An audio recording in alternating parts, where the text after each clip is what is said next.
பல crime thriller படங்களை பார்த்துருப்போம். அதுல எல்லாம் புரோட்டகனிஸ்ட் பயங்கர மாஸ்டர் மைண்டாக காட்டியிருப்பாங்க. ஆனால் 2023 வந்த மேண்டோப்புங்கிற படம் அப்படியே ஆப்போசிட். கதை என்னன்னா, புரோட்டகனிஸ்டான பகத் கால் சென்டரில் வேலை பார்க்குறாரு. வேலையை விட்டு தூக்கிடுறாங்க. வெறுத்து போகிறான் மனுஷன். காசு தேவைப்படுது அவங்க அப்பா ட்ரீட்மெண்ட்டுக்காக. கண்ணு தெரிஞ்சு எந்த வழியுமே தெரியல. ஒரே ஆப்ஷன் ஃபுட் டெலிவரி பண்ணுறது தான். மனுஷன் ஃபுட் டெலிவரி பண்ண ஆரம்பிக்கிறாரு.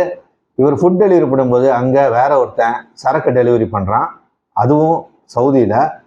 நம்மளால் அதை பார்த்துட்டு அவனை ஃபாலோ பண்ண ஆரம்பிக்கிறாரு. இதுக்கப்புறம் என்ன நடந்துச்சுங்கிறது தான் இந்த படத்துடைய மீதி கதை.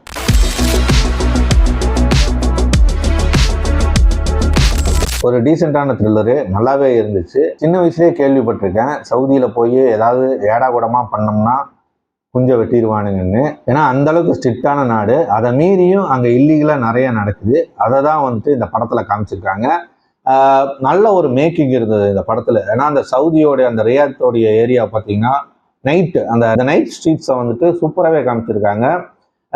நம்ம இந்த படம் பார்த்தோம்னா தெரியும் அங்கே எப்படியெல்லாம் நடக்குதுங்கிறது, என்னென்னலாம் நடக்குதுங்கிறது. ரொம்ப ரிச்சாக இருக்குது படமே. அங்கே பார்த்தீங்கன்னா ஃபுட்டு டெலிவரி பண்ணுறவரே பார்த்தீங்கன்னா காரில் தான் டெலிவரி பண்ணுறாங்க.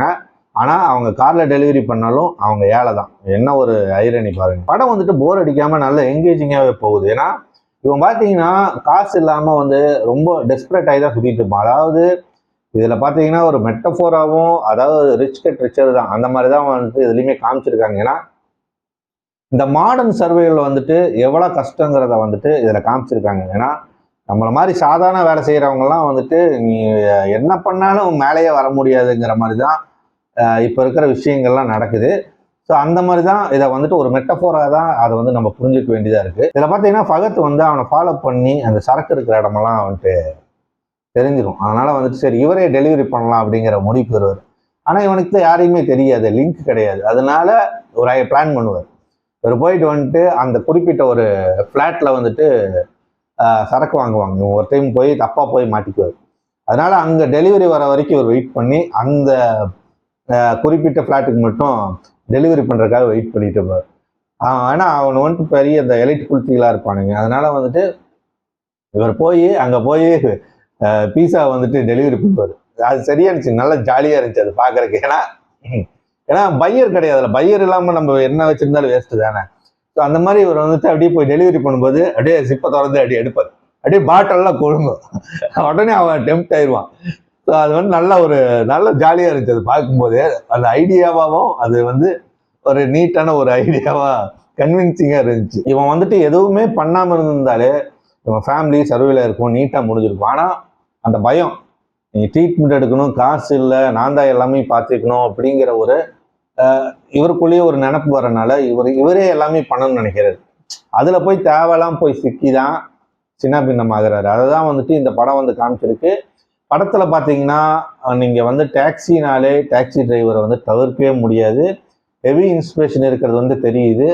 ஆனால் நல்லா சூப்பராக எடுத்திருக்காரு. அதுவும் அந்த நைட்ஸ் வந்துட்டு இந்த படத்தில் நிறைய யூஸ் பண்ணியிருக்காங்க. நிறைய நைட் சீன்ஸ் இருக்கு. பார்த்தீங்கன்னா ரெயின்ஸ் வரதெல்லாம் நல்லாவே சூப்பராகவே இருந்தது. அது ரொம்ப சில்லிங்காக இருந்துச்சு பார்க்குறக்கே. சவுதியில் இந்த மாதிரி என்னென்னலாம் நடக்குதுங்கிறதெல்லாம் ஒரு அளவுக்கு வந்துட்டு காமிச்சிருக்காங்க. இது அதுலேயும் பார்த்தீங்கன்னா ஒரு அண்டர் கிரவுண்ட் பார்ட்டிக்கு வந்து அவர் வந்து டெலிவரி பண்ண போவார். எலைட் குளிச்சிகளாக டான்ஸ் ஆடிட்டு போனாங்க. அது கீழே, அதாவது சத்தமே கேட்காது, ஆனால் பார்ட்டி எப்படி அது வந்துட்டு கொஞ்சம் ஷாக்கிங்காக இருந்துச்சு. எல்லாத்தோட காதுலையுமே ஹெட்ஃபோன்ஸ் அவன் எடுத்து அப்படியே மாட்டுவான், திவ்வுனுக்கும் பயங்கர வைப்பாக இருக்கும். அது வந்து ஒரு சூப்பரான சீனு. அது வந்து ஏன் அண்டர் கிரவுண்டில், ஏன்னா வந்துட்டு அங்கே மியூசிக் அலவுடு இல்லைன்னு நினைக்கிறேன். எனக்கு தெரிஞ்சு வந்துட்டு 2018 வரைக்குமே வந்துட்டு பேன் பண்ணி தான் வச்சுருந்தாங்க. இப்போ எப்படின்னு தெரியல. அது என்னங்கிறது தெரிஞ்சவங்க யாராவது இருந்தீங்கன்னா கமெண்ட்ல சொல்லுங்க. அந்த மாதிரி தான் இருந்தது அது பார்க்கும்போது. ஏன்னா நான் படம் பார்க்கும்போது எனக்கு அப்படிதான் தோணுச்சு.